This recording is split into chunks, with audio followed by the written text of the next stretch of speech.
Okay, so for review, the ladies have just sort of quizzed themselves to see what they remember about 1 Kings 17, then going into 18.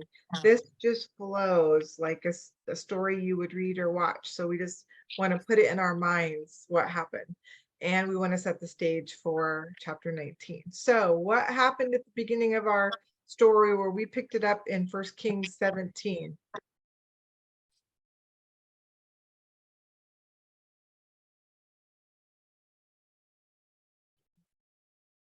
Elijah went and told King Ahab that there would be no rain until he said so. Okay, good. Then because of that, what happens next? Then the Lord tells him to go to the brook, like Cherith. Anyway, and that he's appointed ravens to provide meat and bread for him in the morning and meat and bread for him in the night, and then he would drink from the brook. Okay, so he drinks from, yep, to hide there. That was the other important thing we saw. God asked him to hide, which was part of God's protection, and the food becomes part of God's Provision. Good, protection and provision. So then he stays there. I'll give you a prompt till the brook dries up. And then what happens? Then he's told to go to the widow in Sidon. I don't remember the exact name because I didn't look. Yeah. And said that she was commanded to provide for him there. And when he gets there, he asks her for water, and she brings him water. And then he asks her for a cake. And she says she only has enough flour and oil for her, a small cake for herself and her son, and then they're going to die. And then Elijah tells her, but the Lord is going to provide. So make me a cake first and then make your own. And then the flour and the oil don't run out. Okay, somebody else pick it up after that. So the God does what he says. He keeps them with this oil and flour just staying until they need it, for as long as they need it. And because of that, well, we've looked at their faith. So then we see, it says after a while, or I don't remember the wording, but they go on like this for a while, and then what happens? Somebody else, please. The widow's son dies, and Elijah prays about it and takes the son up to his room and spreads himself out over him. He prays 3 times, and then the son's life is restored. And the widow says, now I know you are really from God. Okay, anybody else remember the other expression that she uses, what she knows about him? Something about truth. Yes. But that's all I remember. Something about truth from your mouth. Yeah, the word of the Lord in your mouth is truth, something like that, right? I know you're speaking the truth from God because he just showed it. Okay, great. That was really detailed. You guys did a great job. For your own self, if you're remembering, you don't even have to have that much, but that's perfect. We got the story of 1 Kings 17. And those events, then we talked about how they would do so many different things, right? They were going to increase Elijah's faith and confidence in the Lord. They were going to increase the widow's confidence and faith in the Lord. And then we said that the overall of why God sent Elijah, just to get us ready for the next, in general, even though he's doing those things, he has a bigger purpose, right? What is the purpose for him having Elijah step into the picture at this moment?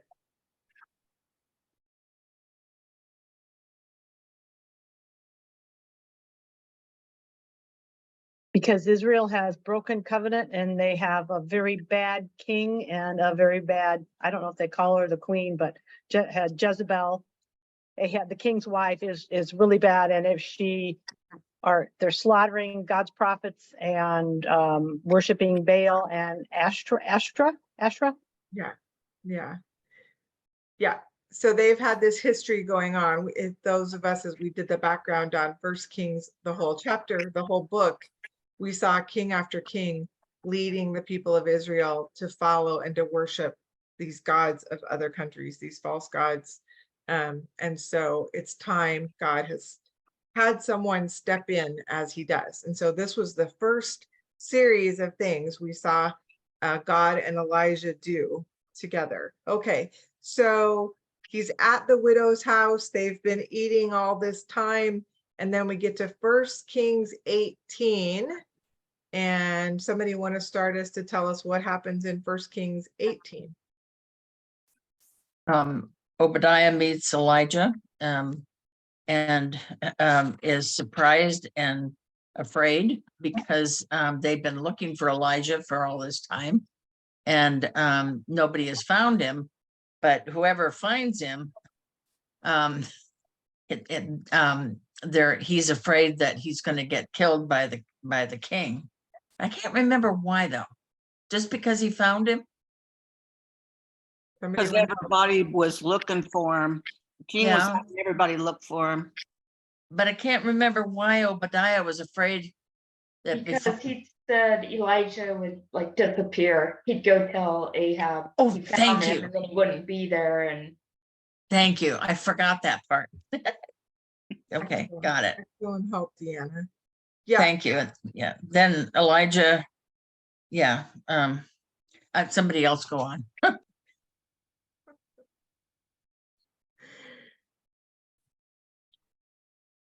God had sent Elijah to go tell King Ahab that it's gonna rain. And while he was on his way there, then Ahab and Obadiah split up to go try and find water. Mhm. Yep, and it's at that point then that Elijah runs into Obadiah and tells him to tell the king he's coming, and that's when what Mary just told us happened. That Obadiah doesn't want to do that, but Elijah stands firm and says that phrase he's been saying, which as I stand before the Lord, I will go see Ahab.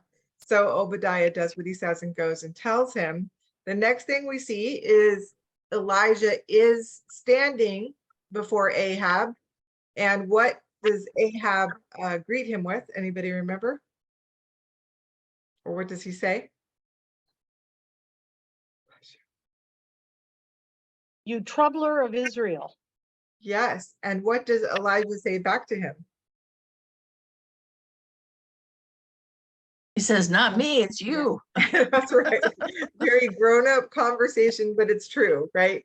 And he Right. says why. He gives us that important why, that even if you hadn't read 1 Kings 1 to 16, you would see Elijah giving this reasoning here. And what does he say is the reason that King Ahab is actually the troubler or the one who's the destroyer.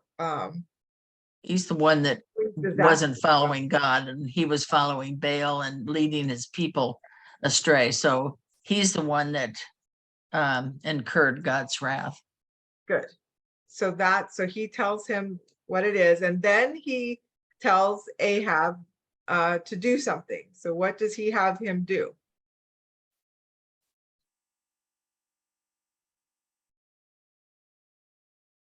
Bring 450 prophets of Baal and I think some prophets of Asherah, but in 400.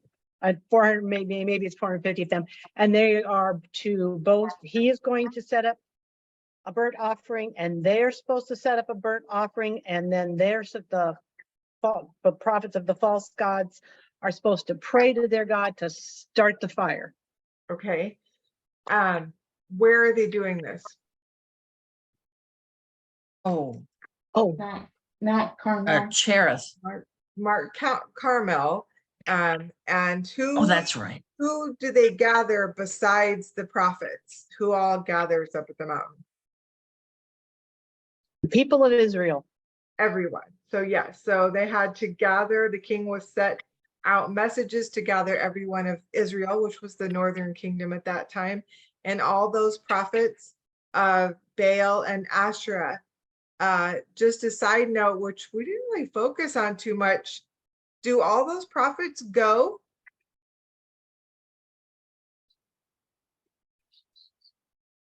Do they all show up at Mount Carmel? All 850 altogether? Yes. Good try, but no. No, No. 450 prophets of Baal, and there's 400 of Asherah who eat at Jezebel's table. There's an interesting group of people that don't show up. I just gave you part of it. Who doesn't show up?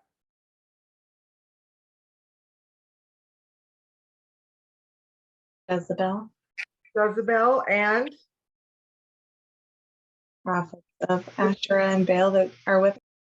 that's right. The 400 prophets who eat at Jezebel's table and Jezebel do not go.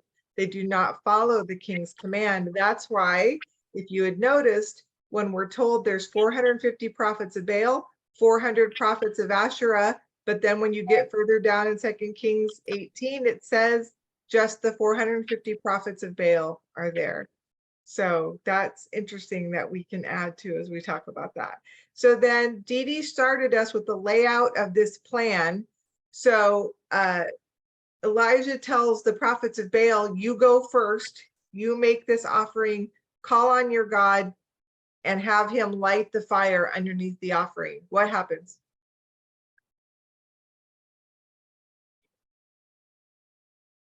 You're all the people who want to talk are muted, so you all need to speak out loud. I can see you all, but no fire, no fire, nothing, no nothing. answer, no God, no speaking, no voice, nothing happens. So what's Elijah do? He ridicules them. Yeah, he says, try harder. They try harder, and what happens? Nothing. Nothing happens. What happens when Elijah tries?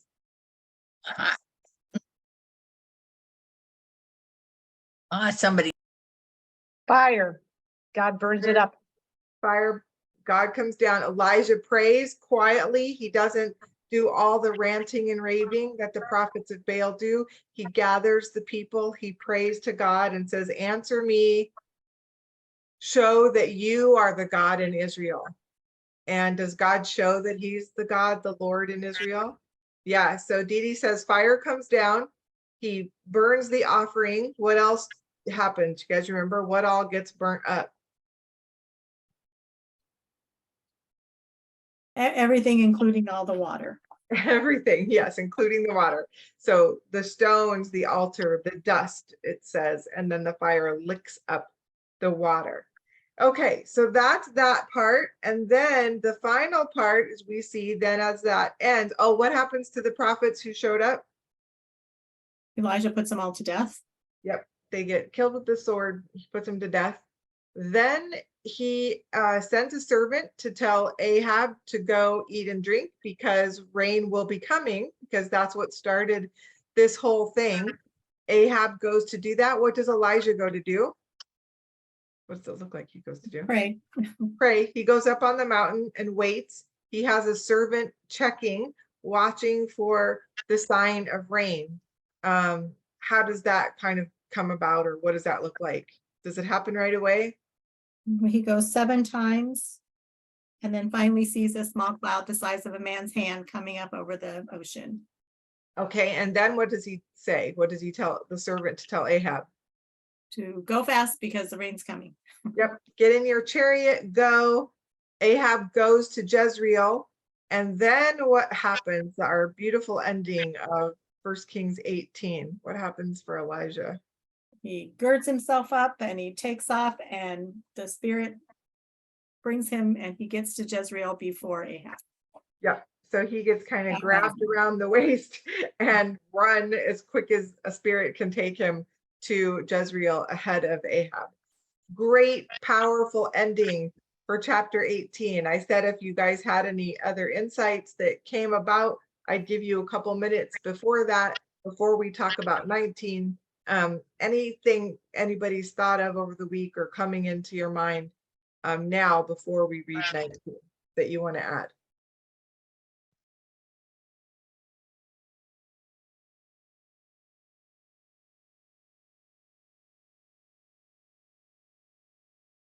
Okay, doesn't look like it. So again, just keep thinking and adding. We've just seen this powerful, powerful act of the Lord with Elijah. And so it must be very exciting to see what happens next. I think I was gonna read it overall and then in segments, but 7:15. Let's not. Yeah, let's go ahead. So if someone would read, let's see, let me have Dee Dee, would you read verses 1 through 8? Tracy, would you read 9 to 14? Oh, 9 to 18. And then Mary, would you read the ending 19 to 21? I think we have time to read the whole thing. So on this first read through, just go ahead again as we have been. And normally on a first read through, we just be looking for marking or underlining, just some way of noting where you see God. It might be the word God, it might be the word the Lord, it might be phrases that have the Lord in it. So just watch for those things this first time through, and then we'll take it in segments. But Dee Dee will start with 1 to 9, or 1 to 8. Sorry, it's 1 to 8, and then 9 to 18. I think. Now Whatever. Ahab told Jezebel everything Elijah had done and how he had killed all the prophets with a sword. Then Jezebel sent a messenger to Elijah saying, "So may the gods do to me, and more so, if by about this time tomorrow I do not make your life like the life of one of them." And he was afraid and got up and ran for his life and came to Beersheba, which belongs to Judah, and he left his servant there. But he himself went a day's journey into the wilderness and came and sat down under a broom bush, and he asked for himself to die and said, "Enough. Now, Lord, take my life, for I am no better than my father's." Then he lay down and fell asleep under a broom bush, and behold, there was an angel touching him, and he said to him, "Arise, eat." And he looked, and behold, and there was at his head a round loaf of bread baked on hot coals and a pitcher of water. So he ate and drank and lay down again. But the angel of the Lord came back a second time and touched him and said, "Arise, eat, because the journey is too long for you." So he arose and ate and drank, and he journeyed in the strength of that food for 40 days and 40 nights to Horeb, the mountain of God. Then he came there to a cave and spent the night there. And behold, the word of the Lord came to him and said to him, "What are you doing here, Elijah?" And he said, "I have been very zealous for the Lord, the God of armies, for the sons of Israel have abandoned your covenant, torn down your altars, and killed your prophets with the sword, and I alone am left, and they have sought to take my life." So he said, "Go out and stand on the mountain before the Lord." And behold, the Lord was passing by, and a great and powerful wind was tearing out the mountains and breaking the rocks in pieces before the Lord. But the Lord was not in the wind. And after the wind, there was an earthquake, but the Lord was not in the earthquake. And after the earthquake, a fire, but the Lord was not in the fire. And after the fire, a sound of a gentle blowing. When Elijah heard it, he wrapped his face in his cloak and went out and stood in the entrance of the cave. And behold, a voice came to him and said, "What are you doing here, Elijah?" Then he said, "I have been very zealous for the Lord, the God of armies, for the sons of Israel have abandoned your covenant, torn down your altars, and killed your prophets with the sword, and I alone am left, and they have sought to take my life." The Lord said to him, "Go, return on your way to the wilderness of Damascus, and when you have arrived, you shall anoint Hazael king over Aram. You shall also anoint Jehu, the son of Nimshi, king over Israel, and you shall anoint Elisha, the son of Shaphat of Abel, as prophet in your place. And it shall come about that the one who escapes from the sword of Hazael, Jehu will put to death, and the one who escapes from the sword of Jehu, Elisha shall put to death.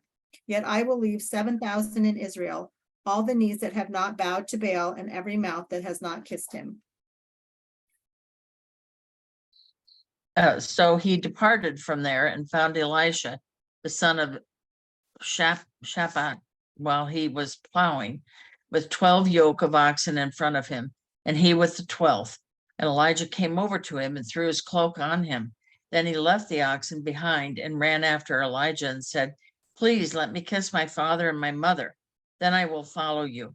And he said to them, "Go back, for what have I done to you?" So he returned from following him and took the pair of oxen and sacrificed them and cooked their meat with the implements of the oxen and gave it to the people, and they ate. Then he got up and followed Elijah and served him. Okay, so probably not the beginning you were expecting after the ending of First Kings 18. If you remember, we have a cross-reference from James who told us that Elijah was a man with a nature like ours. And we talked about the fact he wasn't some super prophet or he wasn't an angel. He was just a man like we are. Do you recognize that a little bit more in chapter 19 than in the previous chapters? Yes, so we get to look at him in a way that maybe helps us relate to and think about some more what it would be like to have these feelings. And so because we read the whole thing through, we want to go ahead and break it into segments, which means we're going to read one of the segments again, the first segment, and we're going to break them down a little bit smaller than we did when we read as well. So we're going to have someone read verses 1 to 8. Evelyn, if you can, I'll have you read. And this time, just kind of track the characters that are in here, right? If you've already looked at where God is, obviously track what's happening with Elijah and anyone else that's a character that's acting in this chapter. Okay, so we're going to be in 1 Kings 19 again, and we're going to talk about it as the story progresses by looking first at 1 Kings 19, 1 to 8. Okay. Now Ahab told Jezebel everything that Elijah had done and how he had killed all the prophets with the sword. Then Jezebel sent a messenger to Elijah saying, "So may the gods do to me and more so if by about this time tomorrow I do not make your life like the life of one of them." And he was afraid and got up and ran for his life and came to Beersheba, which belongs to Judah, and he left his servant there. But he himself went a day's journey into the wilderness and came and sat down under a broom tree. And he asked for himself to die and said, "Enough now, Lord, take my life, for I am no better than my fathers." Then he lay down and fell asleep under a broom tree. But behold, there was an angel touching him, and he said to him, "Arise, eat." And he looked, and behold, there was at his head a round loaf of bread baked on hot coals, and a pitcher of water. So he ate and drank and lay down again. But the angel of the Lord came back a second time and touched him and said, "Arise, eat, because the journey is too long for you." So he arose and ate and drank, and he journeyed in strength of the food for 40 days and 40 nights to Horeb, the mountain of God. Okay, so we ended that chapter with Elijah in the spirit of God being able to outrun Ahab, who had a chariot, and get to Jezreel. And when he gets to Jezreel, we actually have one of these meanwhiles, and we actually look at Ahab first. And what do we see Ahab? Who's he talking to or dealing with at the beginning of this chapter? Jezebel, And Jezebel is whom, Evelyn? his wife. His wife. And so what's Ahab telling her? Well, he's telling her everything that happened with Elijah and that he'd killed all the prophets. Yeah. What had Jezebel been doing to the prophets of God before this event? Killing them. Killing them, which was why Obadiah was afraid, because he had been hiding some and That's he knew right. what she was doing.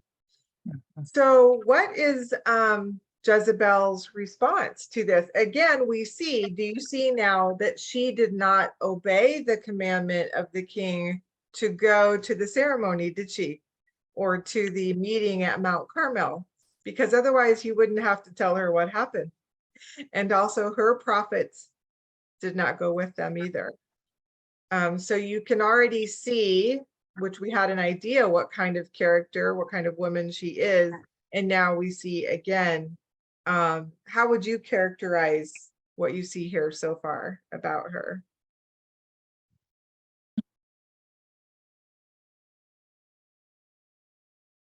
Well, she wasn't very woman. submissive to her husband. She wasn't very what to her husband? very Emily? submissive to her husband. No, especially as a king, right? Because usually Right. do wives of kings have to obey them? If you look at these old, yes, they were not really kind of used to that now as much, but they definitely did then. Somebody was saying something else. What else do you see? Same. Okay. She was devoted to those other gods. Yes. Yes, that's the key we want to take away, right? If she has a pecking order or a rank of who she's following or listening to, where does her husband and or the command of the God of Israel fall in comparison to the gods that she's been worshiping? They don't rank, right? So he tells her, and does that bother her? What happened that day? What is does she get all impressed about what God did? No, what's her response? He sends a messenger to Elijah and says, by tomorrow, I'm going to kill you. Yes.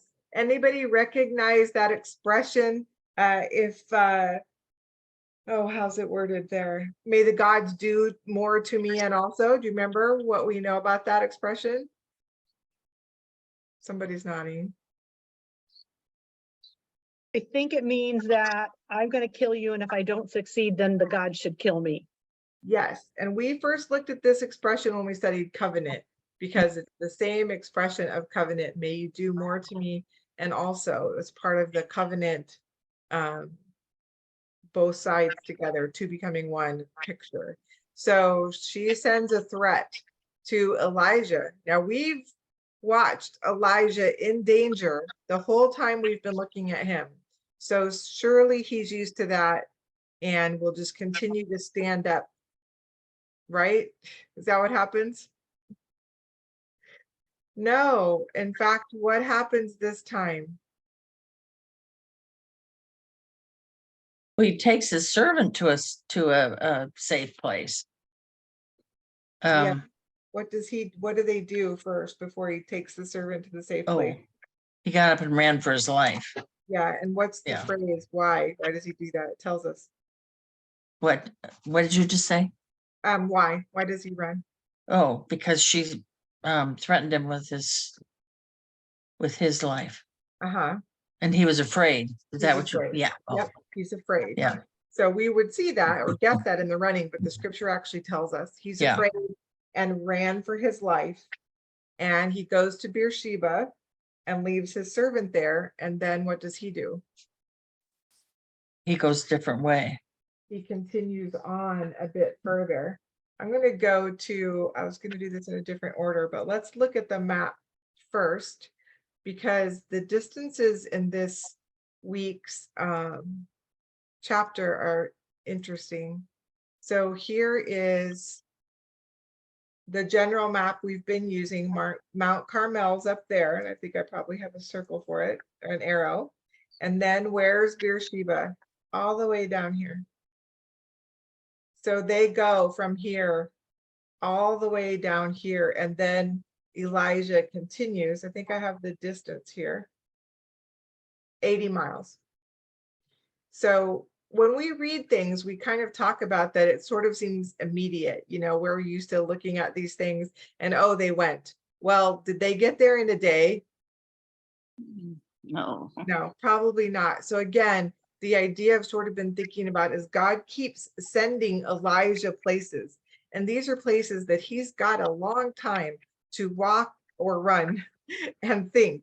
And so this would be another one of those circumstances. So they're on their way, they leave, they go, he leaves the servant, and then he goes to Beersheba. Let's talk about this emotion, because this is the first time we have seen this of Elijah. Why do you think he's afraid? And why does he act in that fear when he didn't do that before? When he knew his life was in danger still from Ahab and Jezebel? What are your thoughts? We're not told. We're just going to kind of look and then see what we think, if it fits what we see. Why do you think he ran this time? I was thinking about that earlier when I was rereading it. I thought, well, it doesn't say God says anything to him. Okay.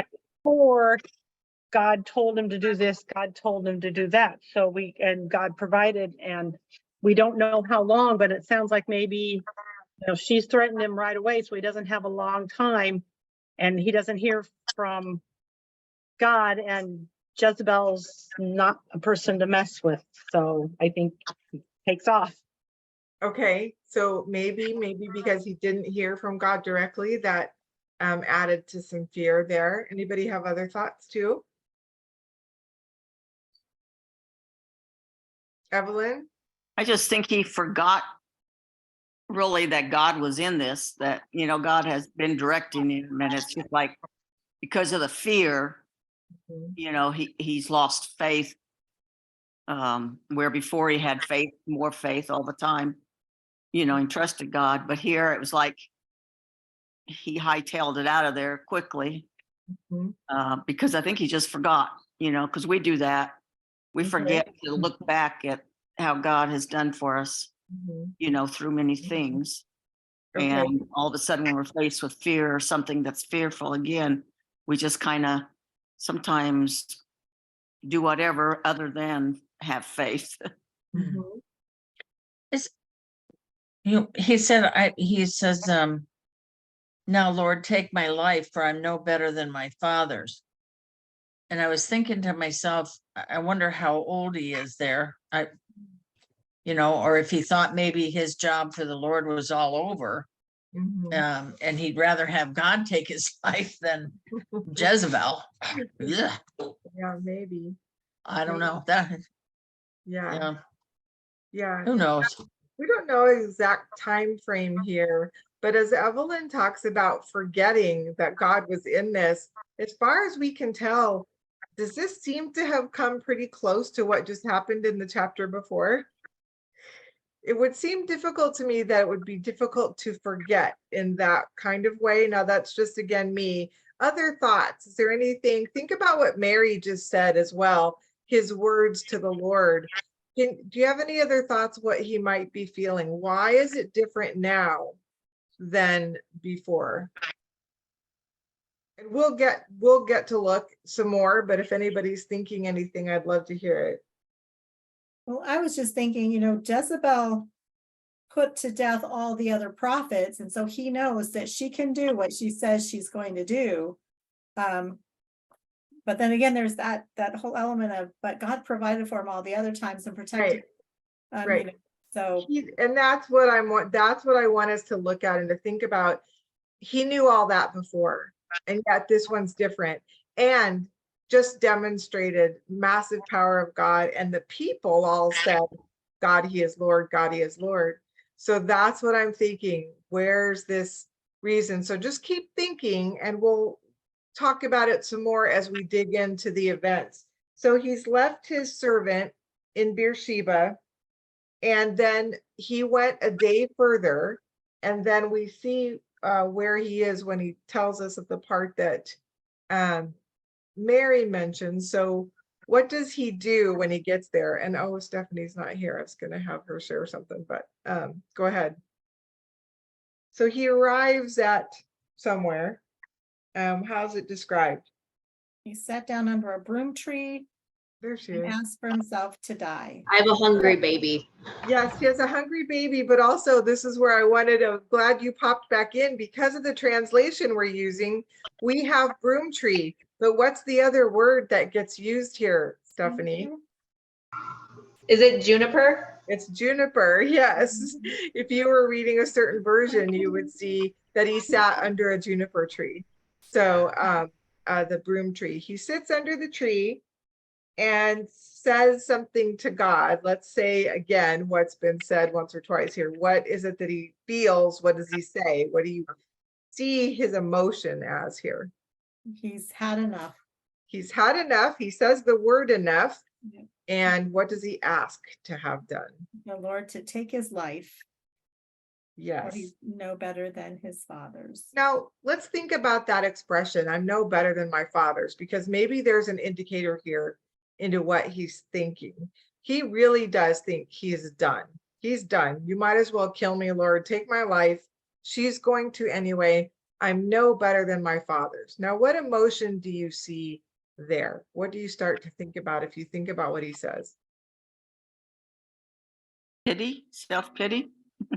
Some people have said it as self-pity, right? There's a little bit of that, but why? We're still looking at what do we know about his fathers? What would he be saying about his fathers? What is it? If he's no better than they are, it would mean he has not done anything differently than they have, or he's done the same that they have. Is he thinking he's disappointed God? Maybe? Maybe, No. right? Maybe he's feeling disappointment. Why? Didn't the people all just say the Lord, he is God? But Elijah just ran away from Jezebel, so, and he didn't trust God, so now maybe he's thinking he's just as bad as the rest of the people that have turned their backs. yeah, so he could be sharing that expression about the fact that he ran, or it could still be his emotion about what gave him, why the fear this time and not the other time when he was always, as long as we've seen him, God had to hide him because his life was in danger. So we'll keep looking to see. We're going to look at some cross references today, and we're going to see if we can figure it out, because it's just the interesting thing is because that's what we want. We want to see that for insight, right? We want to know if we're looking at how do we have the spirit and power of Elijah, we want to look at the part where, okay, wait a minute. He acted like we would, he acted afraid, where we've been looking at him as someone who is confident in the Lord. What happened, right? So that we don't do that. And maybe pieces of everything that everybody said. What about this expression? Well, let's go ahead and finish out kind of just saying what happened here in these first 8 verses. So how does God respond to Elijah's request to die? He sends an angel who gives him food. So he Yeah. provides sustenance. Yes. So the angel, and how does the angel make his presence known? There's just so much sweetness here. He touches him. He touches him and wakes him up and tells him to do what? Arise and eat. Arise and eat. Does Elijah do that? Yes. He does, but then what's he do? Goes back to sleep. Yes. So then what happens again? The angel says, oh, wake up again. Yeah, by touching him again, you've got to eat again. Why? Because he's going on a long journey.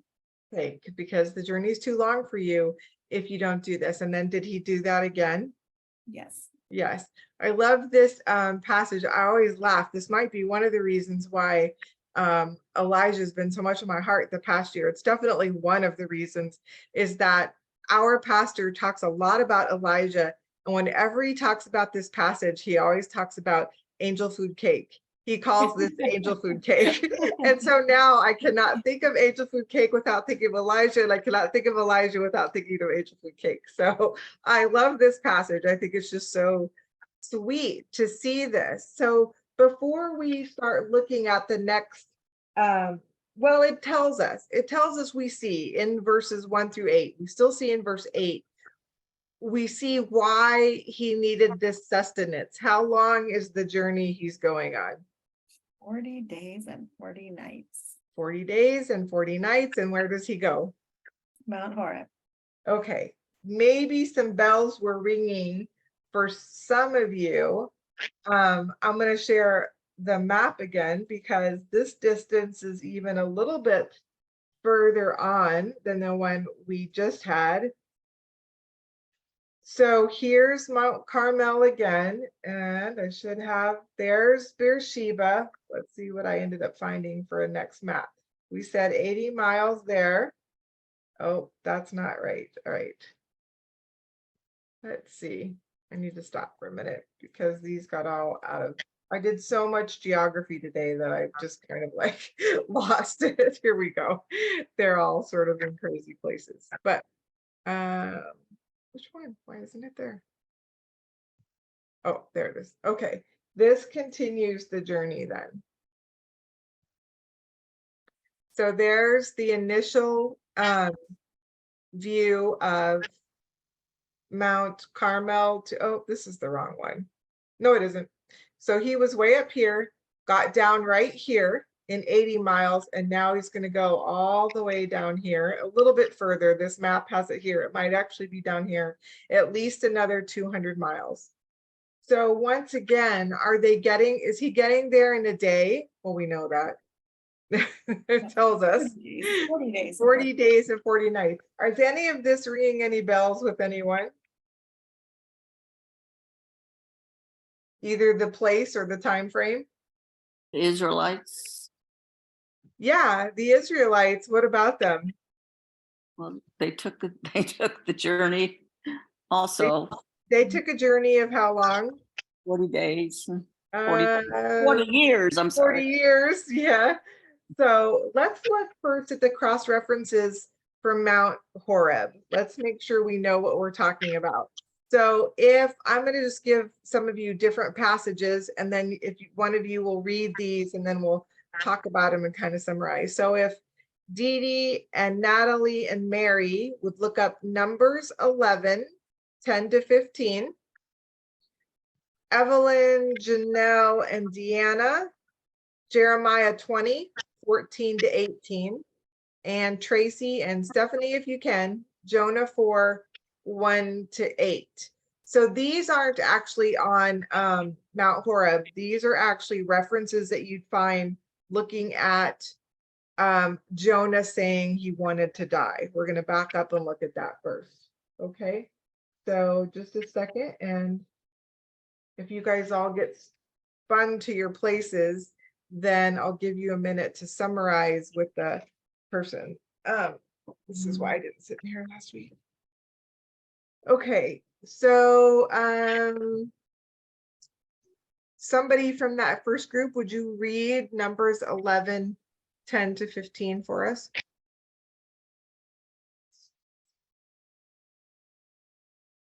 I will. Okay, Natalie, thank you. Okay, Moses heard the people weeping throughout their clans, everyone at the door of his tent, and the anger of the Lord blazed hotly, and Moses was displeased. Moses said to the Lord, "Why have you dealt ill with your servant? And why have I not found favor in your sight that you lay the burden of all this people on me? Did I conceive all this people? Did I give them birth? That you should say to me, carry them in your bosom as a nurse carries a nursing child to the land that you swore to give their fathers? Where am I to get meat to give all this people? For they weep before me and say, give us meat that we may eat. I am not able to carry all this people alone. The burden is too heavy for me. If you will treat me like this, kill me at once, if I find favor in your sight, that I may not see my wretchedness." Okay, so what emotion do you get from Moses? Maybe this will help us understand what Elijah is feeling. Why does Moses want God to just kill him? What's he feeling? He feels like he brought these people out. It was supposed to be a good thing, but they're just complaining all the time Okay, and blaming him for their situation. And he's feeling wretched. So he's just feeling feels really bad about himself. okay, And overwhelmed, like okay, I can't possibly do this in my own strength. okay. And he kind of says that. I'm Yeah. not, well, he does say that in verse 14, I'm not able to carry this. So is he feeling successful or like he's able to do No. what God asked him? No, No. when you don't feel successful, what do you feel like? Failure. You feel like a failure. Is it possible Elijah is feeling like a failure? And we'll talk about why in a second. Okay, so that's one of the examples. These are so interesting of these verses that are put here as cross references. Would somebody who has Jeremiah 20, Janelle, why don't you read for us? Okay, because we don't always get to hear you with our feedback sometimes. Jeremiah 20, 14 to 18. Oops. Oh, I went to 28. Excuse me. Oh, I don't know what that would be in there.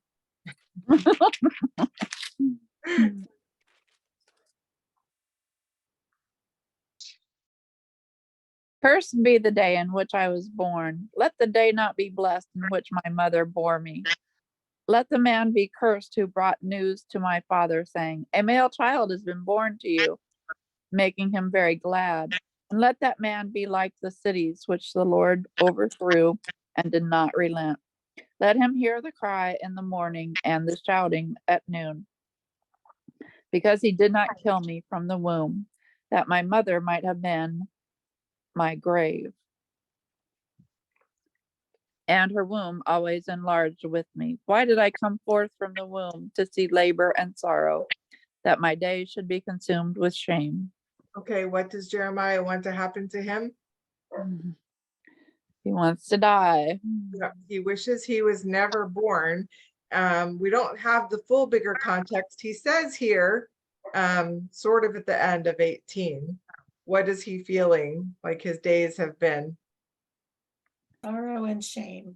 In shame. Anybody know what Jeremiah's nickname is as the prophet? The Brian, weeping prophet. The weeping prophet. But did a lot of bad things happen to Jeremiah? I Yes. believe in this chapter, he was thrown in prison, right? Did Jeremiah feel a lot of success as a prophet? No. So he's saying, I'm spending this time in shame. Why Mhm. don't you just kill me? Okay, we'll look at the Jonah one. I feel like it doesn't have quite the same connection as the other ones. Did I give you guys 1 through 8 or just verses 3 and 8? 1 through 8. Okay, do you want to, can you read, Stephanie, or should Tracy read it? I can read. I just have an ESV version. Okay, Is that that's okay? fine. Yep. Okay. that's fine.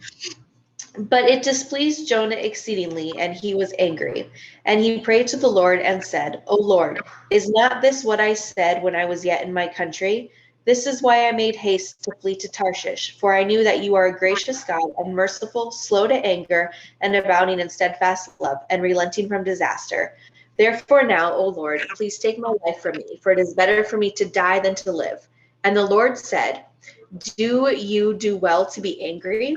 Jonah went out of the city and sat by the east of the city and made a booth for himself there. He sat under it in the shade till he should see what would become of the city. Now the Lord God appointed a plant and made it come up over Jonah, that it might be a shade over his head to save him from his discomfort. So Jonah was exceedingly glad because of the plant. But when the dawn came up the next day, God appointed a worm that attacked the plant, so that it withered. When the sun rose, God appointed a scorching east wind, and the sun beat down on the head of Jonah, so that he was faint. And he asked that he might die, and said, it is better for me to die than to live.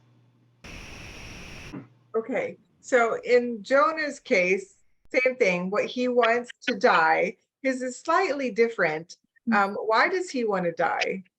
They're similar enough that they made it a cross reference, but Because God did what he said he would do if the people in Nineveh would turn from their wicked ways, which is why Yeah. Jonah didn't want to give them the message in the first place. yeah, because it's not what he wanted, right? It Yeah. isn't. So in that way, for him, it was a waste of time because he knew probably if God wanted it done, it would be done. But Jonah himself did not want it done. And so he is such a funny character. Like if you want to look at people that are natures like ours, Jonah is a good place. What do you think now, though, if we put this into the context back of Elijah, and if you look at Moses and Jeremiah in particular, and maybe Moses in particular, or both of them, if we think of it in terms of failure, right? They haven't been able to do their missions. We said that Elijah had just watched the people of Israel say that the God is Lord. But then an event happened that has probably shaken his confidence. Why? Is there a reason why it's possible that Elijah would not have felt completely successful in what he did? Well, how about because the king and his wife did not turn away from their idols, and they're the leaders of the country, which means the people were probably doomed to go back to worshiping the false idols as well. That, you know, because this was one where I just started writing. I thought this chapter, I have so many questions, God. And I started asking myself the question, why is he afraid? Why is he acting? Not just afraid, because we can be afraid and not act out in the fear, but he acted out in the fear. Why did he do it when he didn't do it before? And that's the very reason he's running, is because Jezebel wants to kill him. What was she doing before God showed his power? Killing prophets. Killing the prophets. What she want to do now? Kill She the prophets. didn't feel any difference. But is that a failure of Elijah, or even a failure on God's part, that Jezebel does not turn? No, No. What does it tell you now about the heart of Jezebel? very, very hard. Very hard, very wicked, very evil. But we see this picture sometimes throughout scripture, especially when you get to the tribulation. Remember, the people whose hearts, no matter what God did, they still would not turn to him. So, but I feel like, and this isn't somebody else's, but I think we get there, right? He's feeling like the very person who was killing your prophets didn't change, even though we showed your power. And so maybe he's feeling he didn't do it right. He didn't do enough. What's the point? You know, why? If I can't get rid of that, then why did it matter? Does that make sense? Does that seem possible to you guys? That was kind of where I ended up. And the cross references really helped with that, kind of putting it into that context, because they had the same feelings of failure. And does that make sense to us, like as individuals, running or giving up because we weren't completely, what we thought was success didn't happen? Yeah. Do you think our ideas of success and God's ideas of success always line up? No. No. Is it possible sometimes that we're successful in God's eyes, but not in our own? Yeah, it probably is, right? Yeah, we can look at Elijah and think, wow, you know, we have to note evil when we know evil, right? As well. Any other thoughts on that after looking at it?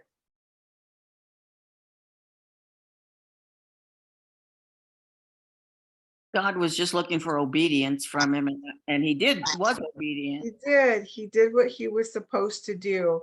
But as you guys, all the other pieces that you guys had in there as well, all of that, you know, the doubt, he did forget God. He forgot it almost immediately, just because he probably thought this is the one thing that should happen. Everyone should know. And because that one evil heart didn't turn, he felt like, oh no, it didn't work. I have failed. When that's never what God probably didn't tell him what the results would be. He probably just asked him to do it, and he did. So hopefully that will keep to kind of resonate with you. I can see I'm already going to be changing what we'll do next week, but because there's some extra cross references that I think are helpful this week. This one had more of our old typical kind of study. Can anybody tell me if you No, go ahead, Mary? I just want to say one thing, because I've had it happen to me, where it just dawned on me that what he really lost sight of was the fact that God was in charge of the results. Yeah. That he wasn't in charge of the result. Yeah. Yes. I think sometimes when we do God's work, we think we're the ones that are in charge of the results. He's put us in charge of that. Yeah. And he doesn't do that. Yeah. Well, and why as Christians, you know, we've talked about that before, probably. Why is it important that we know that God's the one who's going to be in charge of the results? Obviously, we're not the ones that are doing it. Yeah. We're just the screwdriver or the hammer or the, you know, whatever. And in terms of witnessing, that's a lot of times when we talk about this, right? Is that he doesn't call you necessarily to know or to say that every single place you plant a seed is going to have a harvest. That part's up to him. Sometimes he just asks you to plant a seed, even if you don't know, or even if you never see the results. Yeah, so great correlation there, Mary, that he's in charge, we're not. And those things I think will keep resonating with you. Maybe we can save some time here. I've got some references, but maybe somebody can tell us if they know where Mount Horeb is or where they might have seen it in scripture before. Or the Ten Commandments. Yeah. Yes, Mount Horeb, probably you're not remembering because normally you're thinking of it as Sinai. But very often in the Old Testament, in Exodus and Deuteronomy, it is called Mount Horeb. So now think, so here's the same mountain where God gave them the 10 Commandments, made covenant with them, is where he sends Elijah way down, like way, right? He's going. So those, we'll skip those references and see if we can give ourselves a little bit of time. What about 40 days and 40 nights? So Evelyn's remembering that Israel wandered in the desert for 40 years.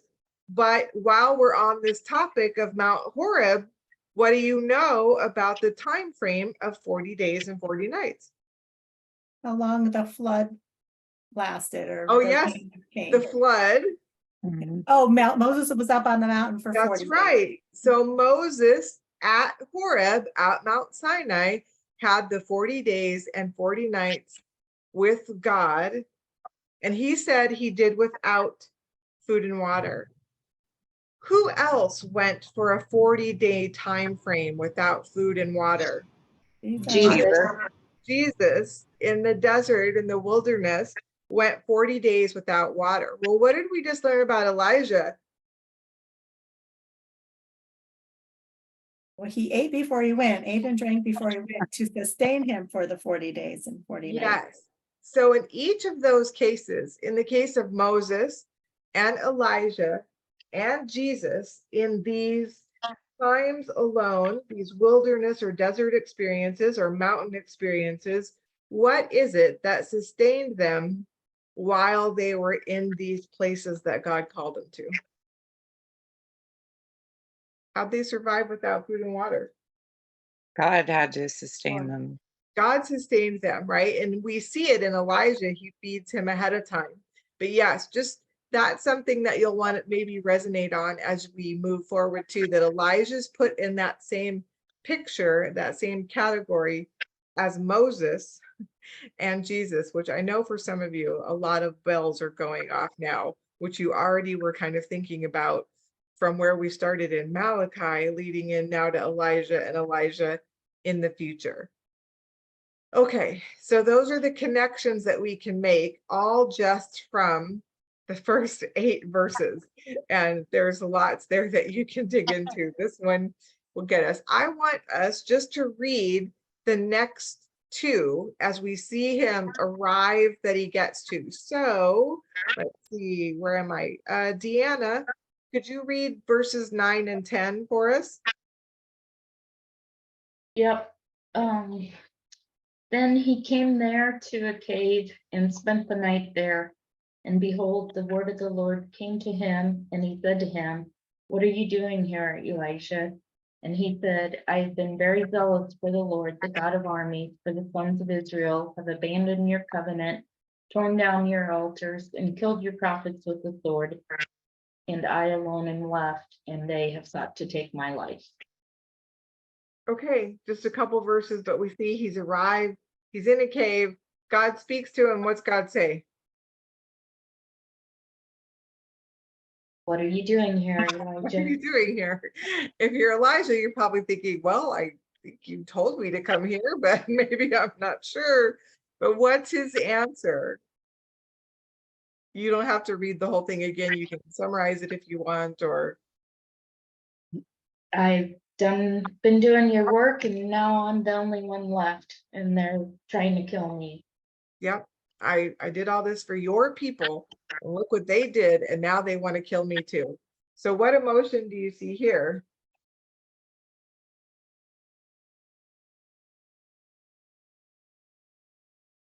Does that tie in with why he wanted his life to be over? Would that make sense, what he's thinking and feeling there? Does it sound like he feels like a failure? Discouraged. Yeah. Very much. What's the point? God, I did all these things and look, now they just want to kill me. And I did it all for you. Okay. Oh goodness, people are hopping around and hopping off. So that's really all we're going to look at there. We're going to move to verses 11 to 18. Sarah Chantry, can you read for us? Thanks. So he said, "Go forth and stand on the mountain before the Lord." And behold, the Lord was passing by, and a great and strong wind was rending the mountains and breaking in pieces the rocks before the Lord. But the Lord was not in the wind. And after the wind, an earthquake, but the Lord was not in the earthquake. After the earthquake, a fire, but the Lord was not in the fire. And after the fire, a sound of a gentle blowing. When Elijah heard it, he wrapped his face in his mantle and went out and stood in the entrance of the cave. And behold, a voice came to him and said, "What are you doing here, Elijah?" Then he said, "I have been very zealous for the Lord, the God of hosts, for the sons of Israel have forsaken your covenant, torn down your altars, and killed your prophets with the sword. And I alone am left, and they seek my life to take it away." All the way to 18. Oh, okay. Please. The Lord said to him, "Go, return on your way to the wilderness of Damascus, and when you have arrived, you shall anoint Hazael king over Aram, and Jehu the son of Nimshi you shall anoint king over Israel, and Elisha the son of Shaphath of Abel Meholah you shall anoint as prophet in your place. It shall come about, the one who escapes from the sword of Hazael, Jehu shall put to death, and the one who escapes from the sword of Jehu, Elisha shall put to death. Yet I will leave 7,000 in Israel, all the knees that have not bowed to Baal, and every mouth that has not kissed him." Okay, yeah, my tendency just was to want to separate them too, but just so that we can move forward, we're going to take them together. Okay, so Elijah's in this cave. God says, "Why are you here?" He tells him the reason he's feeling, and then what's God tell him to do next?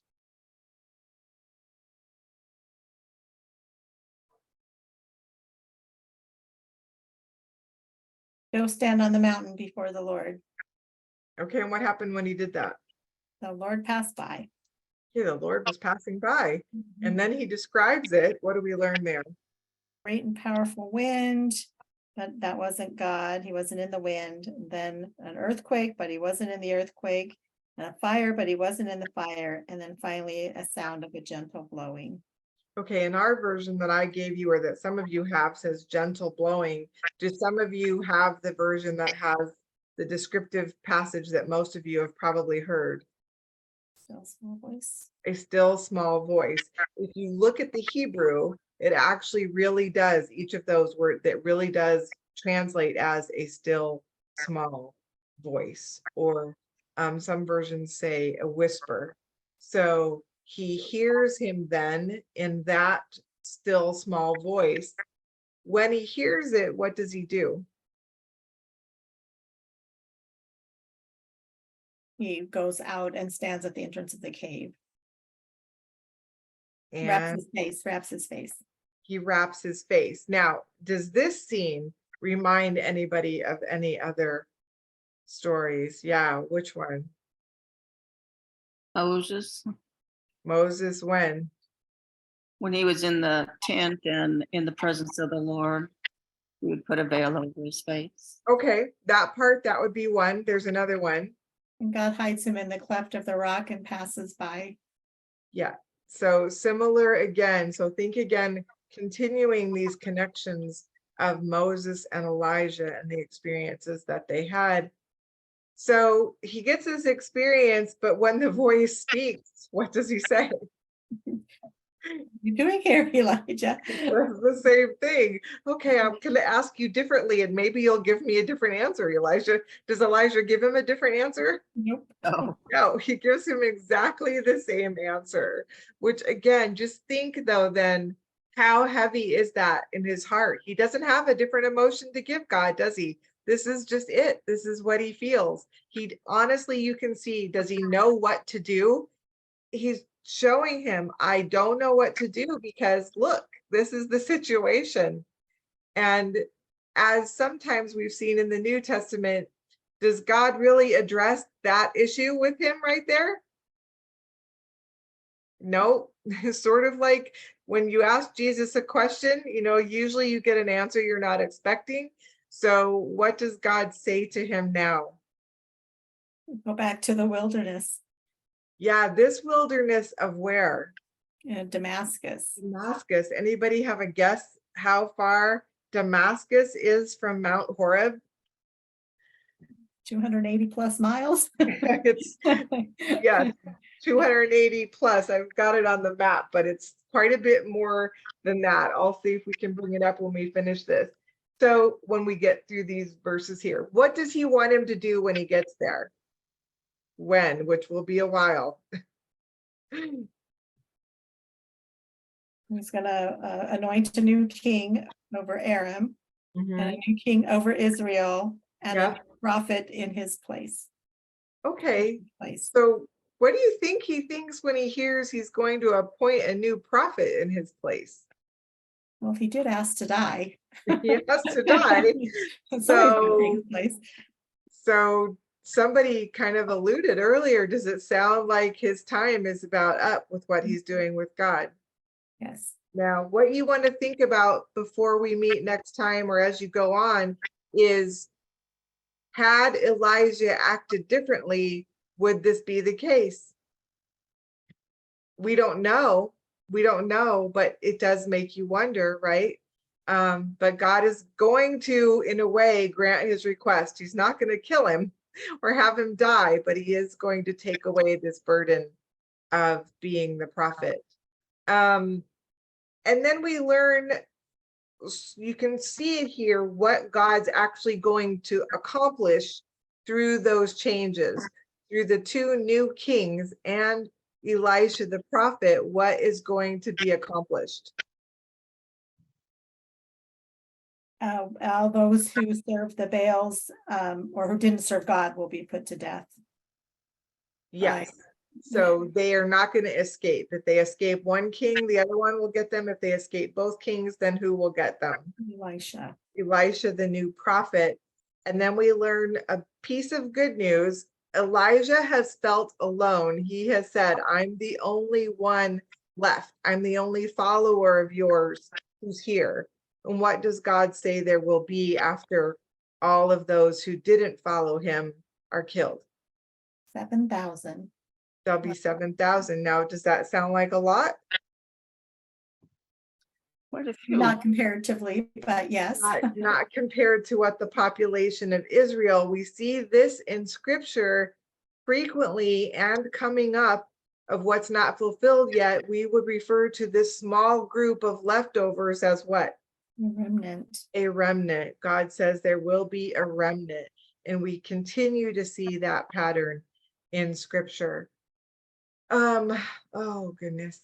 Before we look at Elijah and meeting Elisha, let's go ahead and see if you guys have any input. That's such a popular quoted passage about God being in the whisper and not the stronger things that were there. What do you think about that, or what were you thinking as you saw it in context? Anybody have thoughts or anything they wanted to bring up with that?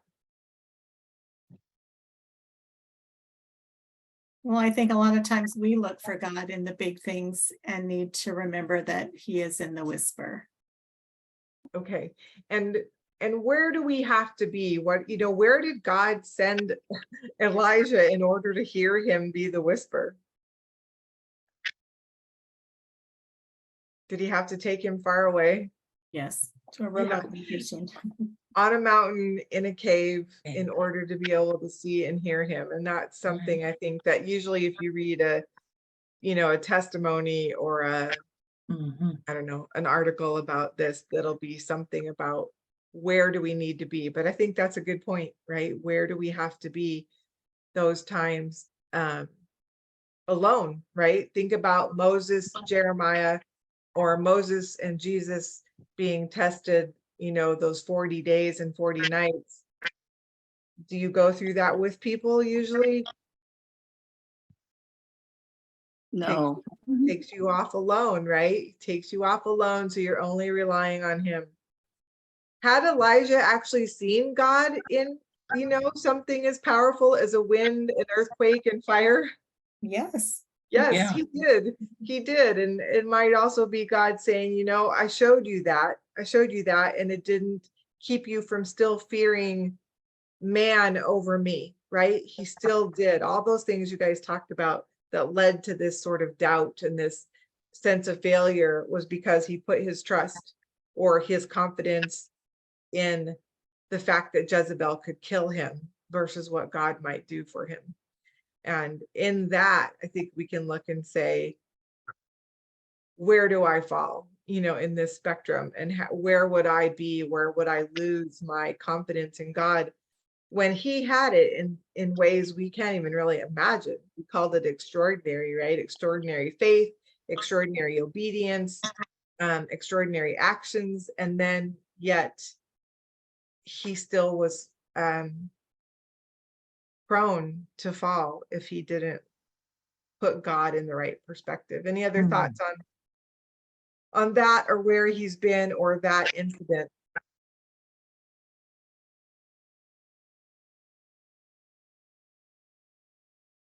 I think we always look for big things, to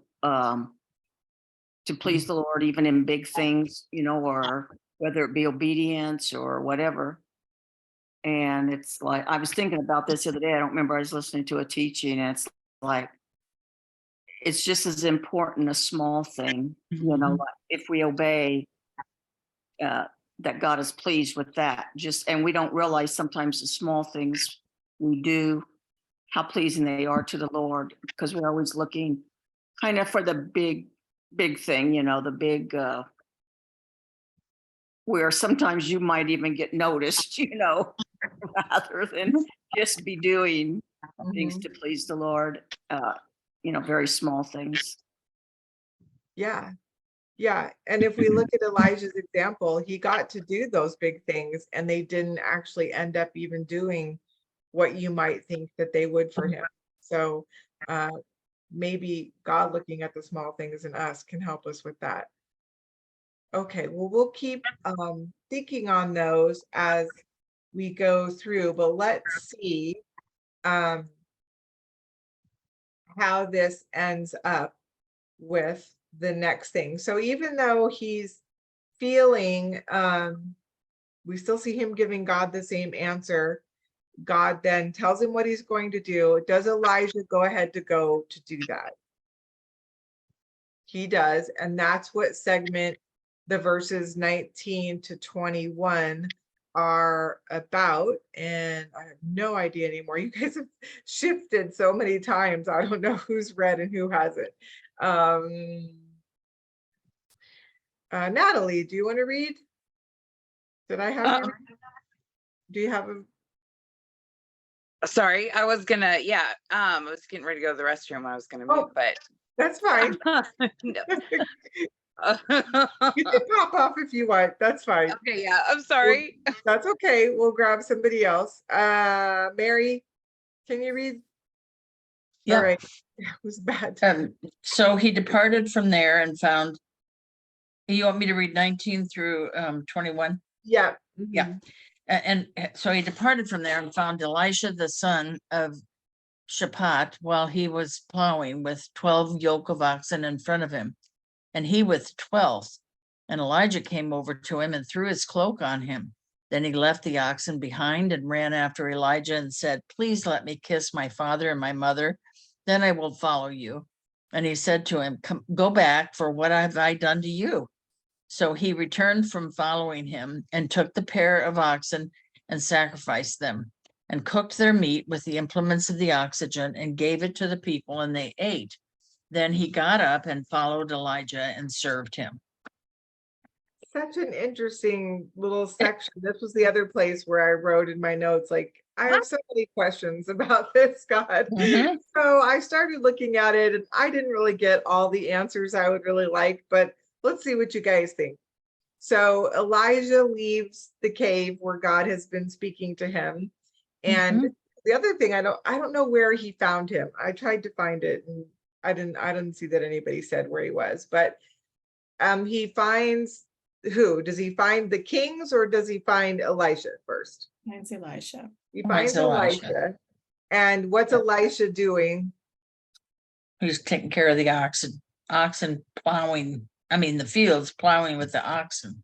Yeah, so he's plowing, just kind of doing, regular work. And what does Elijah do to let him know he's there? Throws his Throw cloak his over cloak him. on him. Yeah, he throws his cloak on him. Your version might say mantle, and I think we'll see more about this as we go on. I didn't look at other verses here at this time. And then what's Elisha's response? Yeah, wait a minute. Yeah, I gotta say goodbye to my mom and my dad first. But yeah, then, yeah, but Elijah's response is kind of weird, I thought. yeah. What is his response? What have I done to you? Go back. Yeah, go back again. So let's finish it and then we'll talk about what we think about that. So then what does Elisha do?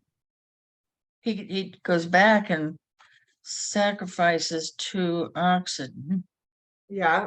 and then cooks the meat Mhm. with the implements of the oxen. I don't know Yeah. exactly what that meant, but Anybody know what they're saying there? The implements of the oxen would be the plow, right? oh, the plow. The plow. So what does he use the plow for? The wood. Wood. He Fire. uses it to burn, to make the Oh. fire for the sacrifice and Uh-huh. cooks it. And then what's he do with the meat after the sacrifice? Gives it to the people. And they eat, and the people are the mom and dad, right? Or is Could it more be- It people? could be more. It could be his whole household or family. We don't know here, and I don't know if we even learn later how many people. Mhm. I don't think it would take a pair of oxen just to feed a couple people. That's what I So, was thinking. Guessing a whole household, or he must have been in charge of some Mhm. people maybe. And I don't then know. he does Hmm. this, and then what does he do?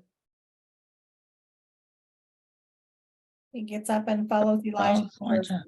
Okay, so let's go back.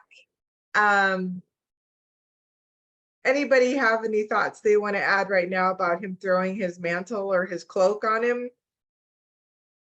I think maybe like passing the torch or Yeah. Mhm. Yeah, like I passing think the everything torch. was so symbolic back in those days too. Like there's Yeah. so much symbolism in everything. Yeah. Mhm.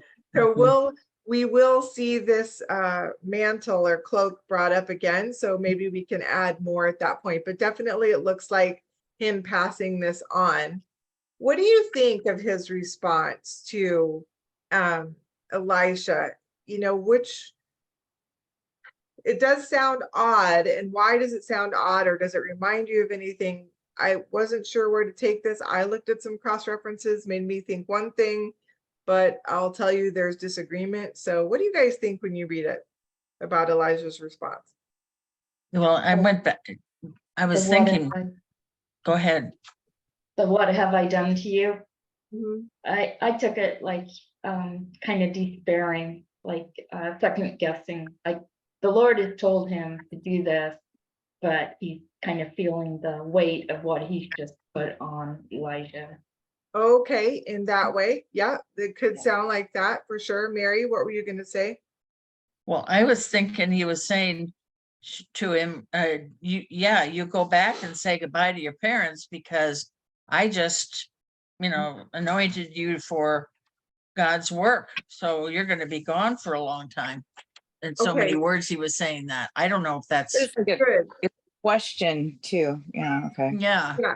Yeah. well, it is a question too. Right. Yeah. We take it as the way that we would read it or we'd hear it. What have I done to you? It's sort of, it can sound negative, but it could Yeah. sound more like what Deanna and Mary are saying, as in, sure, go ahead and do that. I Yeah. will say, however, the things that came to my mind were actually, it turns out, what they put in the cross references, which is anyone thinking, are there places in the Bible where there's some similar conversations that happen? Well, it seemed like with Jesus, like they always had a reason. They always had to go do something. Yeah, there's a couple passages where Jesus does this and the people say, I need to go do this first. And Jesus Yeah. says, okay, then No. that's a sign that you're not fully committed. So Right. that's the thought that came to me. But because I couldn't work it out, you know, I did look at a little bit of commentary, and I'll tell you that they're kind of split. I think most of them tend to think more along the lines here of what Mary and Deanna are saying, that yes, sure, Hmm. I've done this to you, you know, this is a calling, go ahead and then come. If we just look at the context, maybe by looking at verse 21, would it indicate that he hasn't done anything wrong by wanting to say goodbye? No. Yeah, it doesn't look like he did anything wrong. And why? Why would we get the feeling here that he didn't do anything wrong? Because he. He got Because up it was and followed him committed. and served him. Yeah. Yeah, And he then- gets to go ahead and do it, right? There's Yeah. he didn't Right. it didn't keep him from getting to go and follow Elijah. And we'll see that more later. Also, what do his actions indicate? The things that we see him doing in verse 21. That he's done plowing the field. He burned Okay. his plow and Yeah.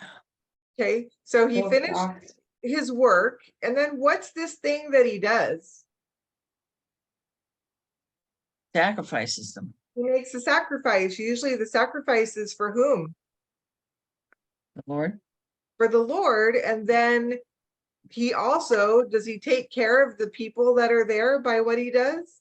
Mhm. Yeah, he feeds them. So I thought, well, in all these ways, it would indicate to me that even though the language sounds a little funny to me, the way he says it, it might just be the way we have it written before us. But we see this, as you guys mentioned, sort of this idea of, as we leave chapter 19, the passing of the torch. And I just sort of feel like we just went from that huge high at the end of 18 to, you know, the end of 19 still doesn't really bring me back up to that. It just still feels kind of like, wow, we just got, and that's when I think maybe that's how we relate to Elijah, right? Just because we feel it, reading it, imagine how he feels living it, right? That this is where I was. These things I didn't think they worked the way they were supposed to. And then now this is all transpired into what my future looks like. Yeah, Evelyn? I think like Elisha probably was a very strong person, you know, a very strong man. He had 12 oxen, you know, he was doing the field. More than likely his family depended on him a lot. Also, you know, for that probably, since, you know, he was more than likely a strong person doing that. And so he had, you know, he had some answering to do to his folks if he was leaving, you know, they may have depended on him, you know, Maybe. a lot. And that might have been their blessing on him, you know, to allow him to have the oxen, you know, slaughtered for the meal. It might have been their way of, yes, we give you our blessing, God. Maybe. I didn't dig quite that deep. I just know that I use other biblical stories to try to make sense of these. And I would say, and it's been said that as which ones are the sets of brothers? James and Andrew, Peter and James, whoever the brothers are, they're John and James, as they go to leave their families depended on them for that fishing as well. And Jesus said, follow me. And they went immediately. So again, yeah, we can find reasons for it to be good, but I never think those reasons usually always line up. So it's just a different But case. yeah, it's not, I'm Yeah. not saying that's what you know, that's what Right. happened. There's Right. nowhere where it says it, you know. And then the culture though may have been quite a bit different between that time and Jesus's time also. Maybe. Yeah, I was thinking along the same lines as Deanna, that, you know, the burden, and that, you know, remember Jezebel was going to kill the prophets of the Lord. So Elijah just said, here, come with me, you might get killed, you know. What have I done to you? You know, What have I done to you? Yeah, what have Yeah. I done to you? And so You know, Yeah. and Elisha knowing that, that he's leaving that life to Yeah. now to go where God tells him to go, and he may never go back and see them again. Yeah. Well, I don't think like there was any prior to that, any, saying that he was going to take on this job. Mhm. Mhm. Was there? I don't remember anyway. I don't think that, not that we've looked at, just in the little, just Yeah. First Kings that we've seen. Now, Chronicles might have more or different parts of it, but not in what we've seen. This is our first introduction to him. So yeah, it all comes kind of out of the blue.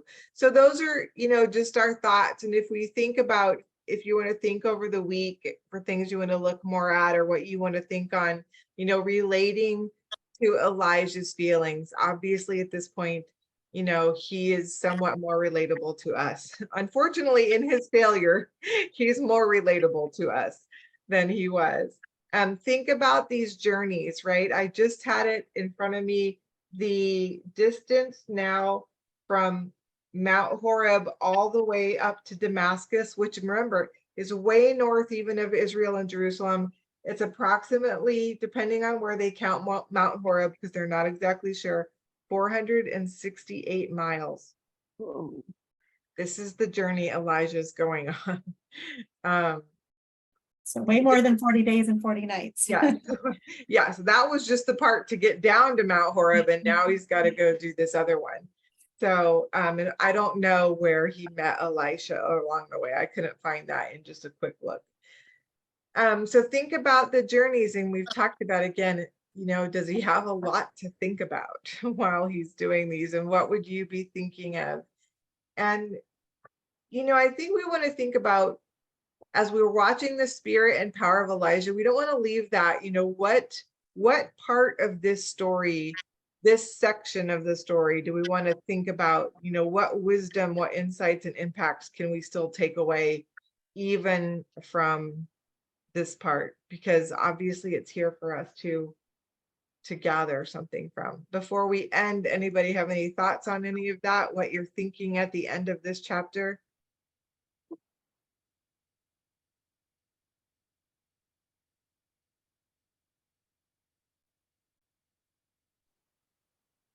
As you were talking about how far he had to travel, this was a period of time again. It wasn't like 3 days or something. Right. Yeah, so that would be interesting to know about how much time there was between the one thing and then the end of that. Yeah. Well, but it doesn't really matter. It's just there's a long time there. It is a long time, and maybe that'll help us with the next section. So we will read First Kings chapter 20. We'll just read it and maybe stop and do some summarizing, because again, it's sort of a meanwhile, which that makes sense now, right?